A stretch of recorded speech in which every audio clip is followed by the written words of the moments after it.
wabarakatuh. Alhamdulillah rabbil alamin, wassalatu wassalamu ala sayyidil mursalin wa ala alihi wa tanfa'una fid dini wad dunya wal akhirah. Subhanaka la ilma lana illa ma 'allamtana innaka antal alimul hakim.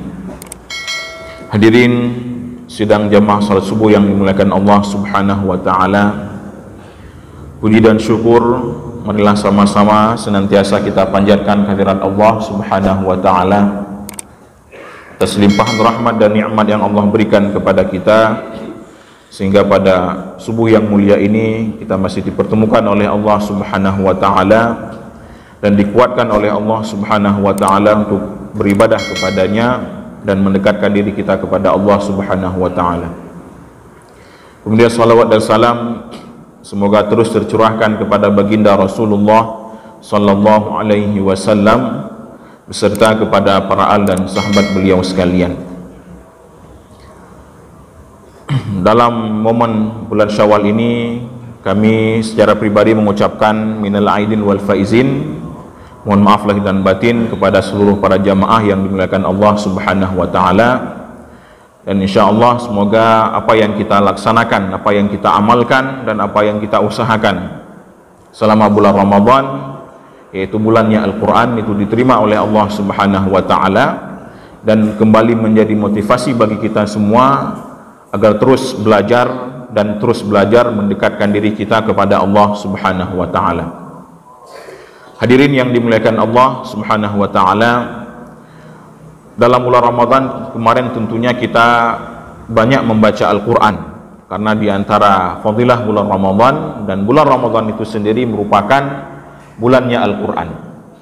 Maka insyaallah pada kesempatan kali ini dan seterusnya, seperti biasa kita akan melanjutkan kajian kita, yaitu program tahsin Al-Quran, ataupun kita belajar bagaimana membaca Al-Quran sesuai dengan perintah daripada Allah Subhanahu wa taala, warattilil Qur'ana tartila, dan bacalah Al-Qur'an itu secara tartil, dan juga sesuai dengan bimbingan daripada baginda Rasulullah sallallahu alaihi wasallam.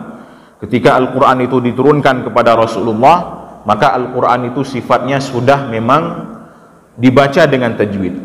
Maka tidak ada alasan bagi kita untuk membaca Al-Qur'an itu tidak dengan tajwid. Maka di antara ilmu fardhu ain, kalau orang yang sering sebutkan, ada namanya ilmu fardhu ain. Itu ada namanya ilmu ilmu akidah, ilmu fikih dan ilmu membersihkan jiwa, dan juga di antara daripada ilmu fardhu ain itu juga disebut dengan ilmu bagaimana kita membaca Al-Qur'an. Memang ilmu tajwid itu ada dua macam nanti.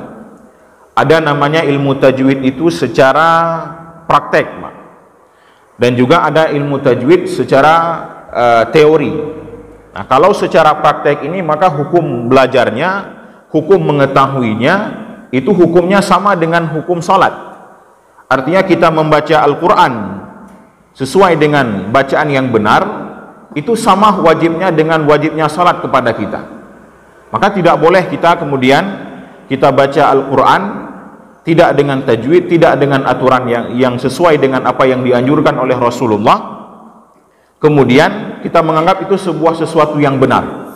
Bahkan dengan dalih kita mengatakan kita bukan orang Arab, kita ini urutannya orang Aceh, jadi lebih mampu.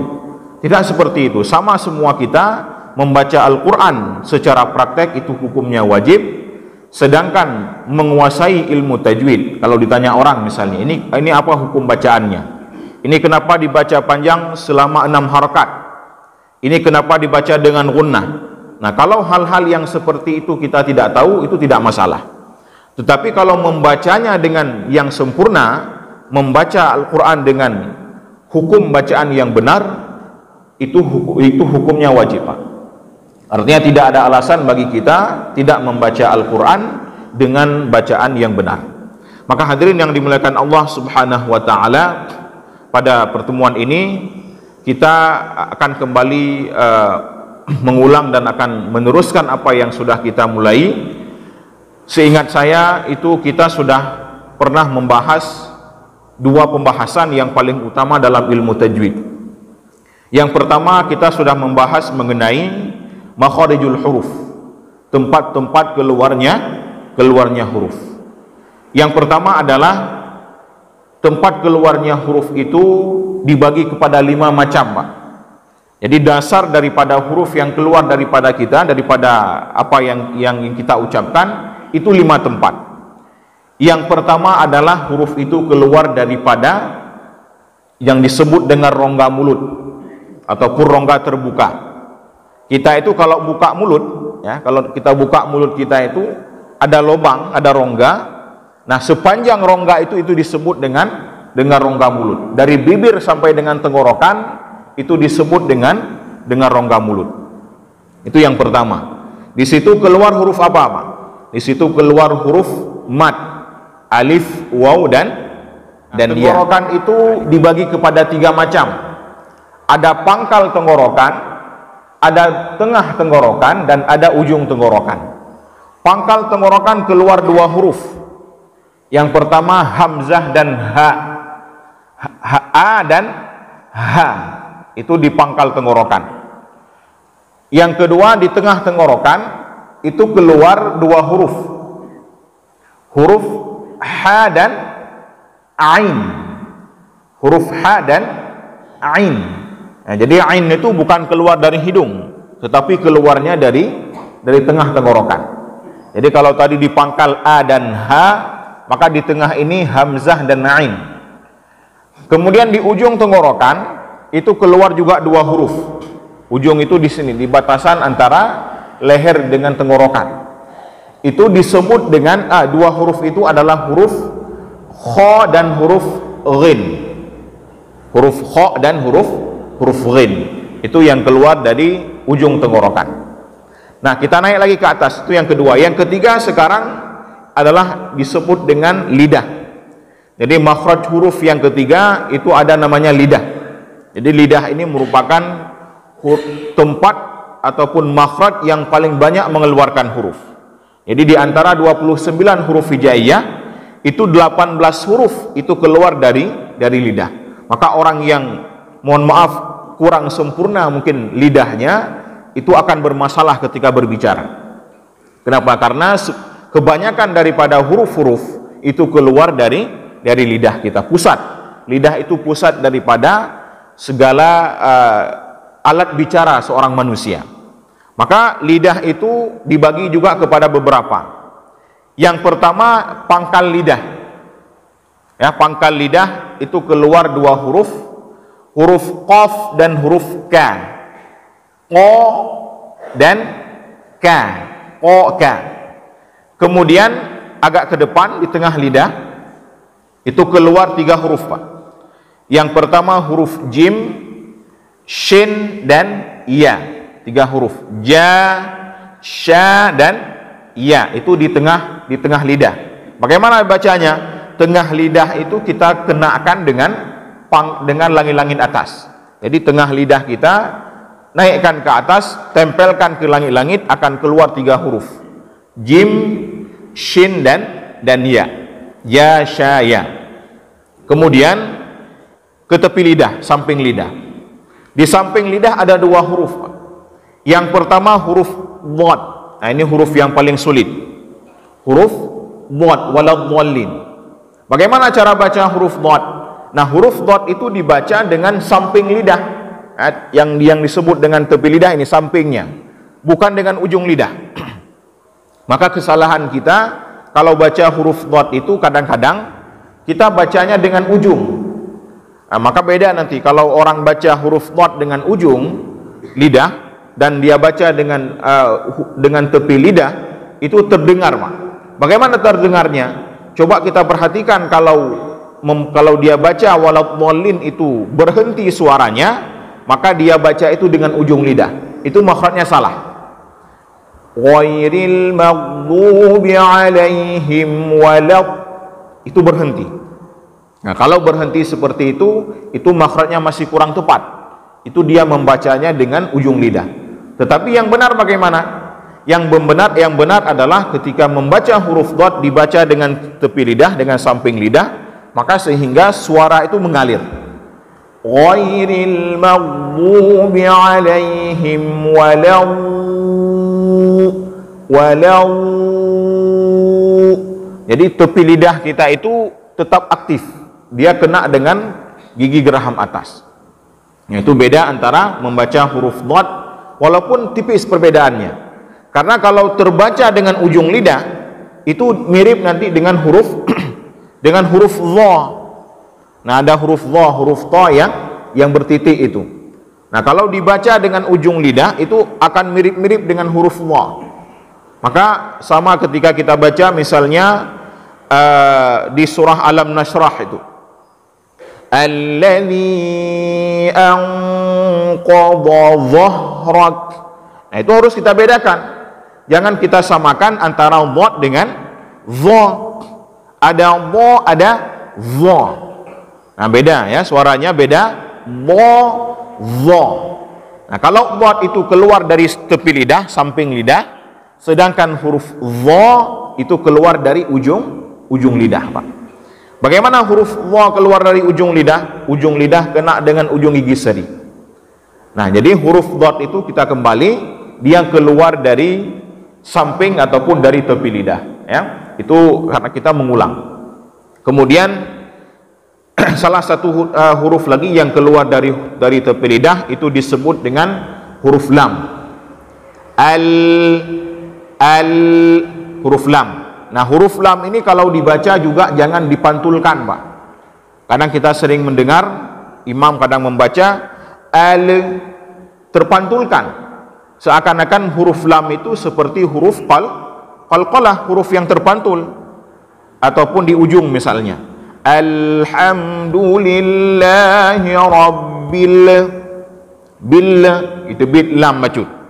Nah, itu juga bagian daripada kita kurang dalam mengucapkan huruf lam. Nah, karena huruf lam itu tetap dia keluar dari samping lidah. Bagaimana keluarnya? Huruf lam itu dia dekat-dekat dengan huruf ra nanti. Huruf ra. Ujung lidah itu tempelkan ke langit-langit atas. La. Keluar huruf lam. Nah, dan jangan dibaca huruf lam dengan lidah keluar. La. Itu juga ada orang baca. Ada sebagian orang membaca huruf lam padahal tidak seperti itu. Ya, huruf lam itu tetap dibaca dengan lidah kita tempelkan ke ujung lidah, kita tempelkan ke langit-langit atas. Artinya kalau kita baca huruf lam, lidah tidak keluar. Ini bedanya antara membaca lam yang benar dengan yang kurang tepat.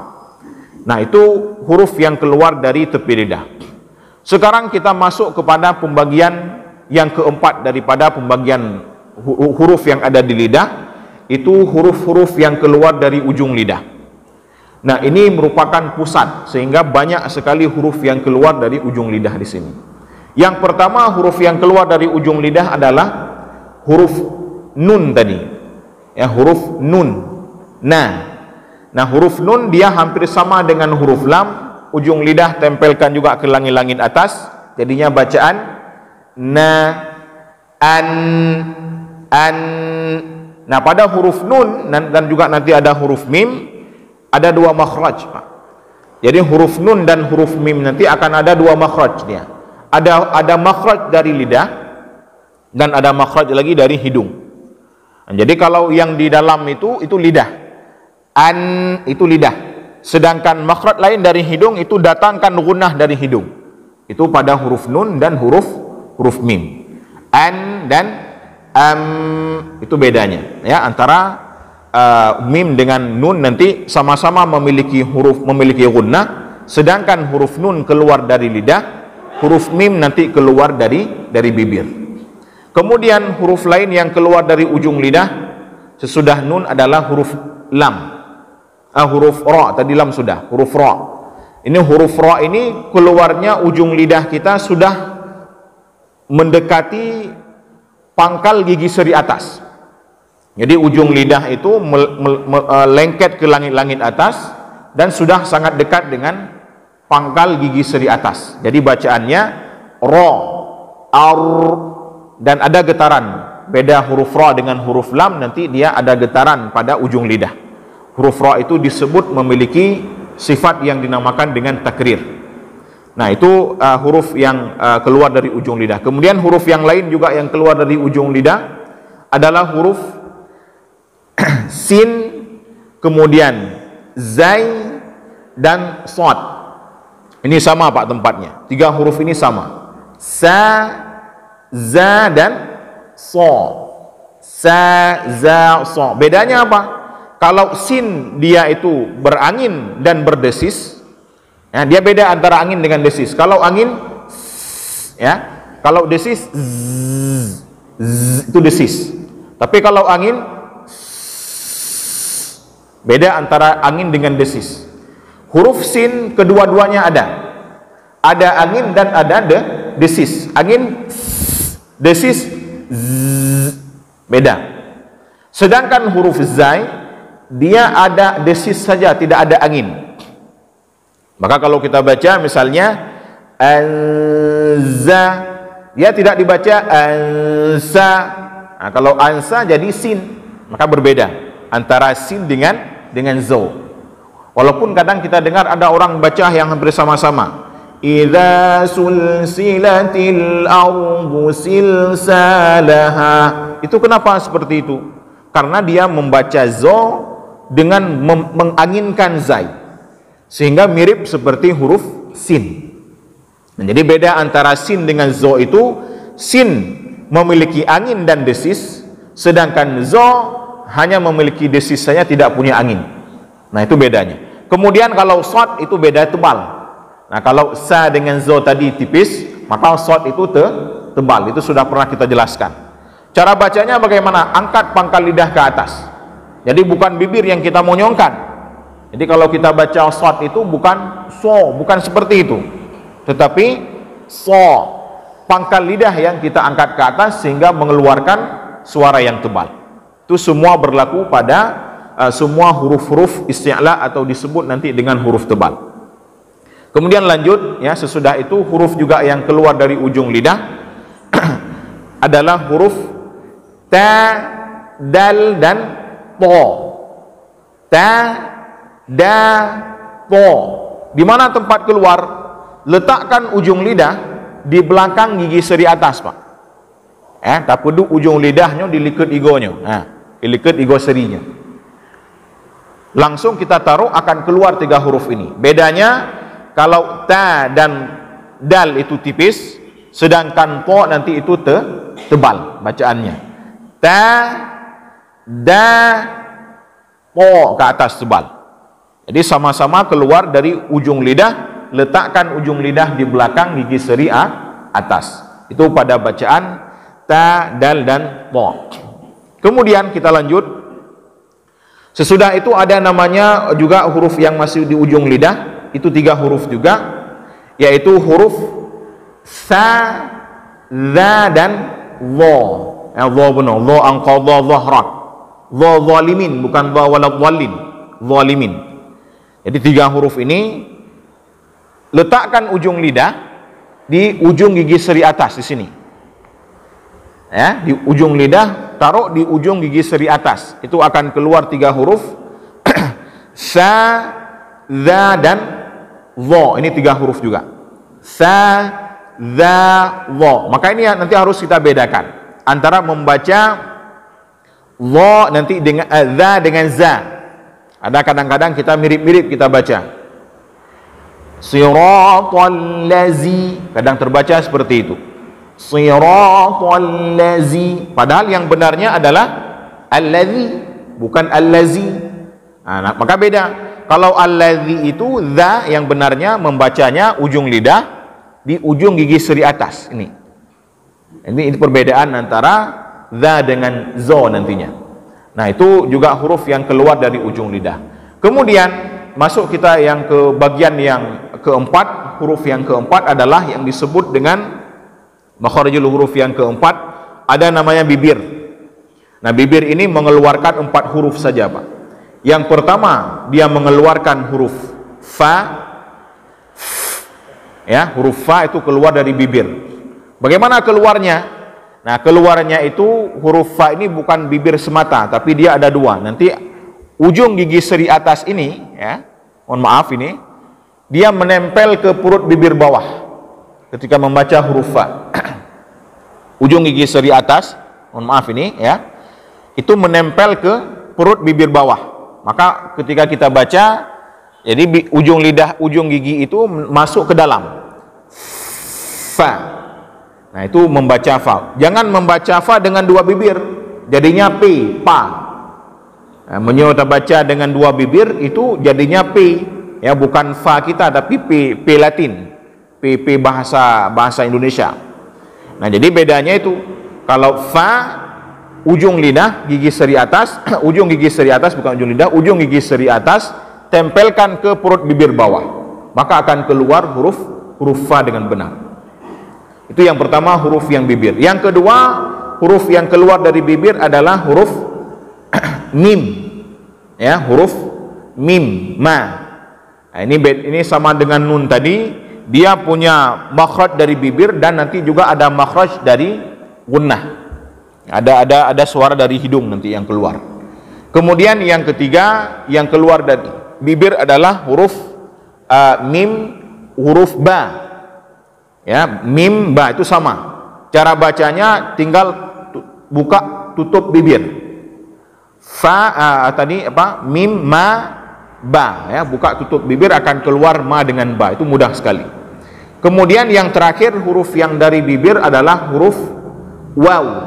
Huruf waw itu mudah, ya, tinggal kita monyongkan bibir saja. Ketika membaca huruf waw, buka dan monyongkan bibir, waw, wa. Dan inilah huruf yang satu-satunya huruf yang kalau dibaca itu bibir kita monyong, Pak.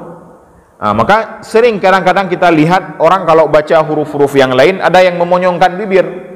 Kadang ketika membaca huruf ko misalnya, ko, so, bo, itu tidak berlaku sebenarnya, tidak perlu seperti itu. Yang kita monyongkan bibir ketika baca huruf adalah cukup huruf waw saja. Waw, wa, waw, itu huruf waw. Tapi kalau huruf lain itu memang ada kita monyongkan. Kapan? Ketika dia berharakat dhammah. U, bu, tu, su, ju, hu, itu memang dimonyongkan. Tetapi kalau berharakat dhammah saja. Tapi kalau tidak ada harakat dhammah, maka tidak dibaca dengan memonyongkan bibir. Nah, kemudian yang terakhir adalah yang kelima, itu disebut dengan makhraj yang kelima adalah disebut dengan rongga hidung. Ini rongga hidung.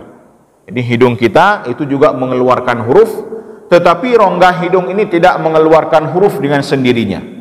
Kenapa? Karena rongga hidung ini dia mengeluarkan sifat saja yang disebut dengan sifat gunnah. Maka rongga hidung ini dia nanti akan nebeng kepada huruf yang lain. Dia akan ikut kepada makhraj yang lain. Kapan? Ketika kita mengeluarkan dua huruf. Yang pertama huruf nun dan yang kedua huruf mim. Kalau kita baca nun dengan mim, maka gunnah ataupun rongga hidung ini ikut nebeng, artinya ikut dia mengeluarkan juga yang disebut dengan sifat gunnah yang ada pada hidung kita. Apa itu gunnah? Kita sering mendengar yang disebut dengan gunnah. Gunnah itu adalah suara enak yang keluar dari hidung, Pak. Bagaimana suara enak? Itu disebut dengan gunnah. Maka gunnah itu dia bukan suara. Nah, gunnah itu bukan suara, maka beda. Kalau suara itu keluar dari mulut, sedangkan gunnah itu keluar dari hidung, Pak. Makanya kalau ada yang bertanya, Ustaz, Paduk tak baca panjang gunnah, itu sebenarnya tidak boleh bertanya seperti itu, karena gunnah itu tidak dibaca panjang. Yang ditanya dengan panjang adalah suara. Kalau ditanya berapa panjang mat, itu boleh ditanya. Tetapi kalau kita menanyakan berapa panjang gunnah itu tidak panjang, Pak. Karena dia bukan suara. Yang panjang itu suara. Artinya yang dibaca dengan bacaan panjang, walau itu suara. Tapi kalau gunnah itu misalnya kita membaca wa man ya'mal qul a'udzu birabbin bin, itu gunnah. Nah, berapa panjangnya? Nah, sebenarnya kurang tepat menanyakan berapa panjangnya. Tetapi yang benar hitungan gunnah adalah berapa sempurnanya gunnah. Maka gunnah itu tidak dihitung sesuai dengan panjang pendek, tetapi dihitung dengan sempurna dengan tidaknya. Nah, bagaimana sempurnanya gunnah?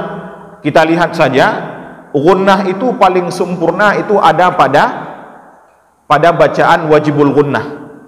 Dah wajibul gunnah. Yang mana wajibul gunnah? Kalau ada nun dan mim yang bertasydid, dan juga kalau ada idgham bi gunnah ataupun idgham mim. Misalnya kita membaca nun berjumpa dengan ya wa mim nun, ataupun mim berjumpa dengan mim, itu disebut dengan gunnah yang paling sempurna. Yang kedua ada gunnah yang sempurna. Kalau tadi yang pertama paling sempurna, yang kedua ada yang sempurna, yaitu di tingkatan kamil, disebut dengan ataupun yang berada pada dua bacaan. Yang pertama pada bacaan ikhfa, dan yang kedua pada bacaan iqlab. Itu yang kedua. Yang ketiga ada gunnah yang kurang sempurna, yang naqis, ya, yang kurang sempurna. Itu ada pada bacaan nun dan mim yang sukun. Dan yang keempat ada gunnah yang paling kurang sempurna, itu ada pada bacaan nun dan mim yang berharakat. Ya, ini ada, makanya gunnah itu ada 4 bagian. Ya, kalau ditanya orang berapa kita baca gunnah, kita bagi saja 4 bagian. Jadi kita tulis ya supaya lebih jelas, karena gunnah ini sering jadi pertanyaan, berapa kita baca gunnah? Padahal gunnah itu tidak dibaca dengan panjang, tapi gunnah itu melihat kepada kesempurnaannya. Ada 4 bagian gunnah, 4 tingkatan gunnah.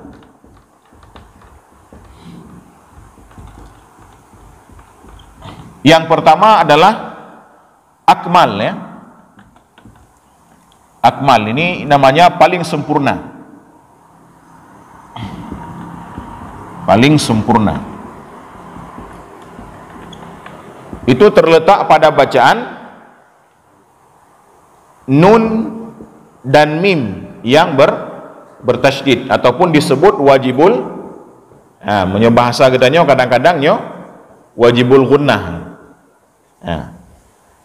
Itu yang kedua, ya, itu juga akmal, itu berada ketika nun sukun atau tanwin, ya, bertemu dengan apa? Ya, waw, mim dan nun, ataupun disebut dengan idgham bi gunnah. Dan juga nanti termasuk ke dalamnya idgham mimi. Idgham mimi. Bagaimana idgham mimi? Bertemunya mim dengan mim. Ada mim sukun, kemudian ada mim yang berharakat. Itu disebut dengan idgham mimi. Bertemunya 2 buah mim. Nah, itu disebut dengan idgham mimi. Itu yang paling sempurna. Yang kedua, ada gunnah yang kedua disebut dengan kamil. Ini yang tingkatan yang keduanya. Ini terjadi pada 2 hukum. Yang pertama pada bacaan ikhfa, dan yang kedua pada bacaan iqlab. Ya, jadi ikhfa dan iqlab itu kamil. Maka kalau kita baca gunnah inna, itu harus lebih panjang daripada bacaan ikhfa. Misalnya kita baca ikhfa tajri min, itu tidak boleh sama dengan bacaan yang di atas. Misalnya pada ayat pertama, pada ayat berapa, ayat ke-6 surah Al-Baqarah, innal ladzina kafaru sawa'un 'alaihim, ya, innal ladzina kafaru sawa'un 'alaihim Maka lama aan itu harus lebih pendek daripada inna yang di awal. Inna a'adza. Jangan kita samakan antara bacaan inna dengan a'adza. Iqlab juga sama, ya, sama dengan ikhfa. Misalnya bertemunya nun dengan ba. Contoh iqlab, mim ba'di. Mim ba'di. Nun bertemu dengan ba disebut dengan iqlab. Sedangkan ikhfa apa? Ikhfa ini kalau nun sukun ataupun tanwin bertemu dengan 15 huruf ikhfa. Nah, misalnya diantaranya tadi seperti yang kita baca, a'anzartahum. A'anzartahum. Ini nun sukun bertemu dengan huruf za, itu jadi ikhfa. Nah, jadi sama juga bacaannya.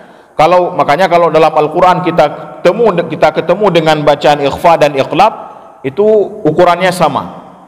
Ukuran gunnahnya itu sama, tidak beda-beda, ya, antara bacaan ikhfa dengan bacaan iqlab. Yang ketiga itu namanya naqis. Ya. Apa itu naqis? Nah, naqis ini kalau tadi ini paling sempurna, Pak. Ini sempurna saja. Kalau naqis ini kurang, ya, gunnahnya kurang. Nanti ada yang keempat paling kurang. Kita lihat dulu yang naqis. Naqis ini terletak pada nun dan mim yang sukun. Contoh pada bacaan siratal ladzina an'am, ya, pada bacaan an'amta. Nun dan mim yang sukun. Nah, ini pada bacaan an'amta. Maka pada bacaan an'amta apa hukumnya, Pak? Nun bertemu dengan ain, apa hukumnya? Izhar, ya. Izhar na gunnah, na dengung izhar. Nah, memang kalau kita sebutkan tidak ada dengung. Apa yang disebut yang maksudnya tidak ada dengung? Artinya maksudnya tidak ada dengung tambahan. Tetapi secara huruf, karena huruf nun dan huruf mim, dia tetap ada gunnah. Tapi bukan gunnah tambahan, ya, gunnah yang melekat pada huruf nun dan huruf mim. Nah, maka kalau kita baca siratal ladzina kita baca lagi yang mentangkah kadih gunnah. Am itu sudah ada gunnah sebenarnya. Maka kalau kita baca, kemanapun kita baca, bagaimanapun bentuknya nun dan mim, pasti ada gunnah. Karena menyohana gunnah hanya kita baca nun dengan mim. Menyona urung, mohon maaf, ya, na urung yang kadang-kadang, mohon maaf, rongga hidungnya tidak berfungsi misalnya. Maka susah membaca nun dan membaca mim. Contoh tatup hidung. Tak baca itu siratal ladzina an'amta, lanjut siratal ladzina tidak bisa. Kenapa? Karena pada dasarnya nun dan mim itu memang memiliki gunnah yang dari hidung. Nah, maka kemanapun kita baca, nun dan mim tetap ada gunnah. Maka kalau kita bertemu dengan nun dan mim yang sukun, tetap ada gunnah, tapi gunnahnya sangat kurang, ya. Siratal ladzina an'am. Nah, yang terakhir adalah gunnah angqas. Angqas ini disebut dengan gunnah yang paling kurang. Ya, kalau tadi yang kurang, ini yang paling kurang. Ataupun yang sangat kurang. Di mana letaknya? Angqas ini letaknya pada nun dan mim yang berharakat.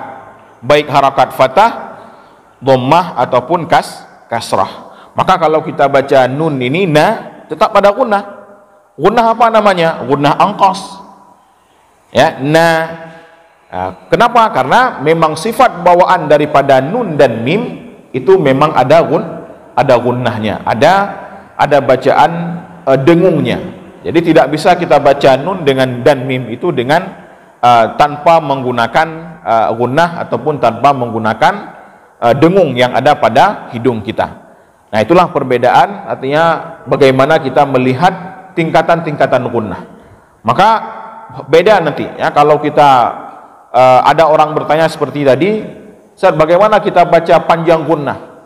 Bagaimana berapa harakat gunnah? Nah, sebenarnya seperti yang tadi kita katakan, gunnah itu tidak dihitung dengan harakat, Pak. Tetapi gunnah itu dihitung seperti ini, dengan tingkatan yang ada seperti ini. Makanya kalau kita misalnya kita baca di wajibul gunnah tadi, di nun dan mim yang bertasydid, itu di gunnah akmal, idgham bi gunnah juga idgham gunnah akmal, idgham mimi juga gunnah akmal, kamil. Itu terjadi pada ikhfa dan iqlab.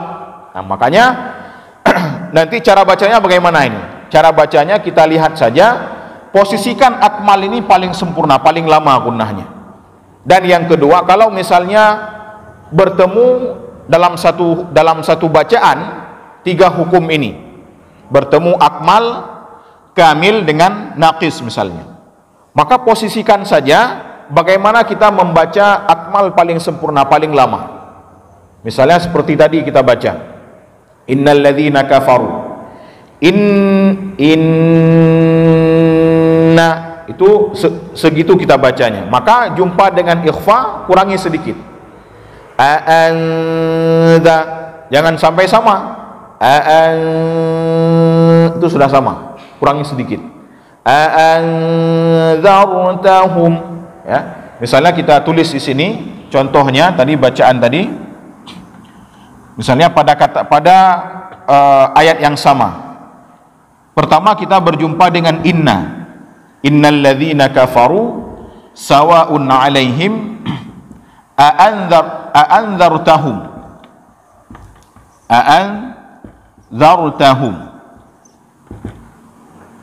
ya, itu yang kedua. Itu yang kalau anzartahum ini masuk ke kamil dia. Kalau yang naqis anzartahum, hum yang sukun ya, mim ini sukun, maka dia masuk ke naqis. Bagaimana cara baca? Kita bedakan. Inna anzartahum jangan sampai an itu sama bacaannya dengan inna, dan hum ini juga jangan sampai sama dengan an. Nah, jadi itulah kita beda-bedakan supaya apa yang kita baca itu ada bedanya. Sama mandum, gunnah menanda baca gunnah sama-sama mandum. Nah, itu kurang tepat. Nah, makanya dalam membaca gunnah itu juga harus kita perhatikan ya. Dan yang harus kita ingat adalah gunnah itu dia tidak dibaca dengan panjang pendek, tetapi dia dihitungannya adalah dengan sempurna atau tidaknya bacaan kita. Nah, di akhir ini kita kembali kita baca satu surah dari surah-surah pendek, Pak ya. Orang yang hokat ruh, sebelum puasa kita sudah sampai kemana? Surah pendek Al-Bainah, yang Al-Bainah gimana? Kan An-Nas kan tahu ulang ya. Ini yang kita yang sudah lebih awal. Al-Bainah kabih ya. Kabih Bainah, tambang berarti sekarang kita masuk ke Al-Qadr ya. Al-Qadr ini mungkin ada juga yang membaca ketika Ramadan.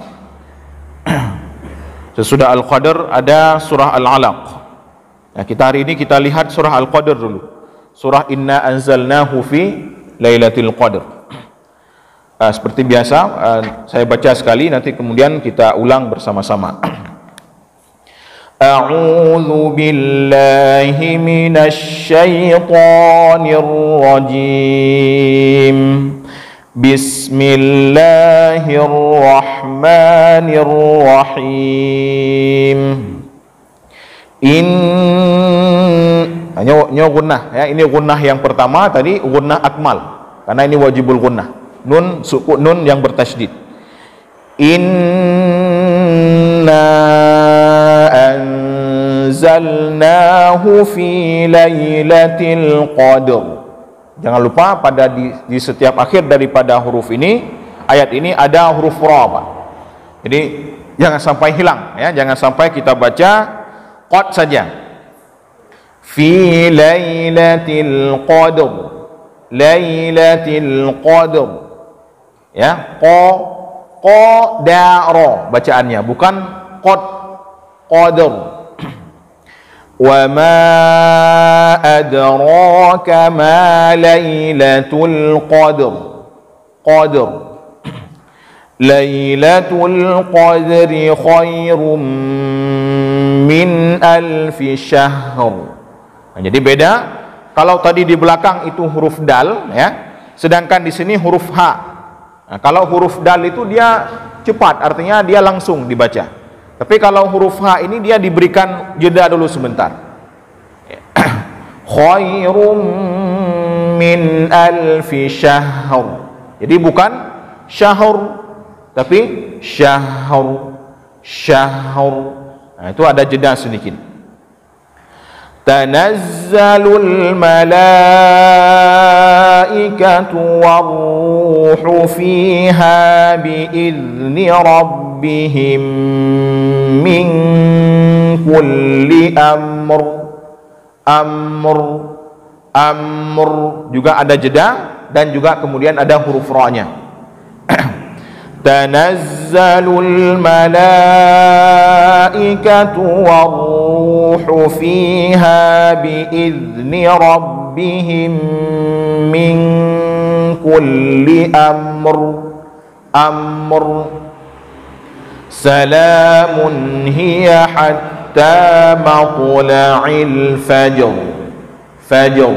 Jangan hilang huruf ra, tetap dibaca hatta matla'il fajr. Nah, sekarang kita baca sama-sama dari a'udzubillah. A'udzu billahi minasy syaithanir rajim. Ulang sekali. A'udzu billahi minasy ya. Bismillahirrahmanirrahim. Sama-sama. Bismillahirrahmanirrahim. Ya, lu baca lain, kita ulang ya. Inna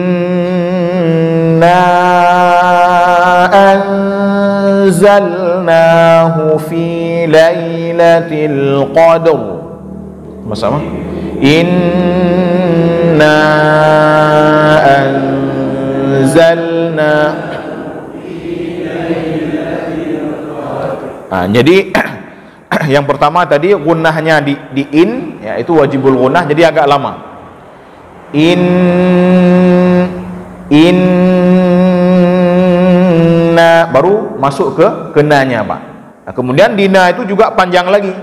Nah, kalau tadi di nun tadi gunnah, kalau dina itu panjang mat. Kenapa? Karena ada huruf mat bertemu dengan huruf hamzah, jadinya bacaannya mad jaiz munfasil. Jadi dibaca berapa? Dibaca mad jaiz 5 harakat. Na'an baru masuk ke a. Nah, coba kita ulangi sama-sama. 1 2 3. Inna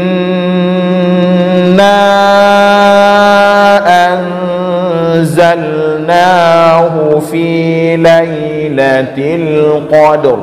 Ya. Kemudian pada anzalna itu nun sukun bertemu dengan zai ya. Itu bacaannya masuk ke mana ini kalau di sini? Kira-kira. Hoi damang. Anzal nun sukun bertemu dengan za. Ikhfa berarti ba tingkat yang kedua. Jadi ba'in buno itu tingkat yang pertama, sedangkan an itu tingkat yang kedua.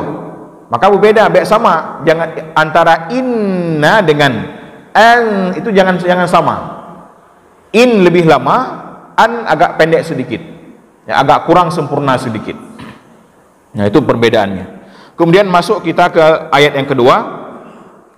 Wa ma adraka ma lailatul qadr.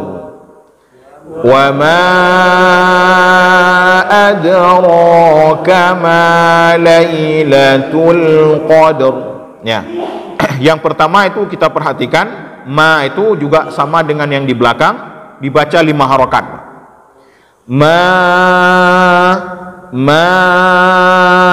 Kiban hitung 5 harokat. Nah yang pegah tak hitung 5 harokat dengan hitungan jari. 1, 2, 3, 4, 5. Ataupun nah yang pegah dengan ketukan. 1, 2, 3, 4, 5. Bagaimana yang lebih tepat? Yang lebih tepatnya adalah kita hitung sesuai dengan harokat saja, Pak. Kita ingat begini, satu harokat itu sekali baca huruf A, itu satu harokat. 2 harokat, 2 kali baca huruf A, 2 harokat. Jadi kalau kita mau baca 5 harokat, sama dengan kita baca 5 kali huruf A. Seperti itu. Kalau susah baca, gabung 2 buah huruf. Ya, misalnya kita membaca ya Musa, itu ya Musa itu 6 harokat. Ya Musa itu 6 harokat. Jadi kurangi sedikit jadi 5 harokat. Nah, jadi wama adraka. Kemudian pada raka, ya, nyo kadang-kadang tanya ragu buat dapat debai ini. Nyo udah baca apa ronyo. Ya, menyoro tu kam lain becut. Menyora kam lipih dan. Nah, jadi yang mana yang betul? Lebih betulnya memang ro, Pak. Ya. Bukan o penuh, bukan o, tapi ro tebal bacaan di sini. Adrakama. Itu bacaan kita seperti itu. Karena nanti ada bacaan orang, ada qiraat lain yang membaca ini dengan ri. Wa ma adrika ma. Nyolain lo mentu, nyok qiraat lain. Kita kalau qiraat yang kita baca ini dibaca dengan ro tebal. Wa ma adraka ma lailatul qadr. Nah, kita ulangi lagi 1 2 3. Wa ma adraka ma lailatul qadr. Ya, juga ra tebal. Qadr, ya. Lailatul qadri khairum min alfi syahr. Nyo beda bacut. Syahr. Munyo buno langsung qadr. Munyo ha diputun nilai. Syahr. Nah, seperti itu, ya. Saya ulangi sekali lagi. Lailatul qadri khairum min alfi syahr. Lailatul qadri khairum min alfi syahr. Ya, syahr. Kenapa seperti itu? Karena huruf H itu huruf yang mengalir. Sama waktu kita baca ihdina. Itu tidak boleh langsung. Tapi ada jedanya, ada aliran suaranya. Ihdinas siratal Ya, jadi itu huruf H, Pak. Makanya juga seperti itu ketika membaca pada bacaan khairum min alfi syahr. Nah, kemudian kita lanjut. Tanazzalul malaikatu warruhu fiha biizni rabbihim min kulli amr. Sama-sama. Tanazzalul malaikatu warruhu fiha biizni rabbihim min kulli amr. Jadi sama di sini, ya. Seperti tadi juga bi rabbihim ini idgham mimi, mim bertemu dengan mim, idgham mimi, maka bacaannya sama dengan bacaan tadi inna itu akmal. Sedangkan pada bacaan ming itu ikhfa, jadi kurang sedikit. Rabbihim min kulli amr. Amr juga sama, mimnya ditahan dulu sebentar, baru kemudian kita munculkan rohnya. Nah, sekali lagi sama-sama kita baca. Tanazzalul malaikatu warruhu fiha biizni rabbihim min kulli amr. Amr nyampe gadah ra. Amr, amr, ya.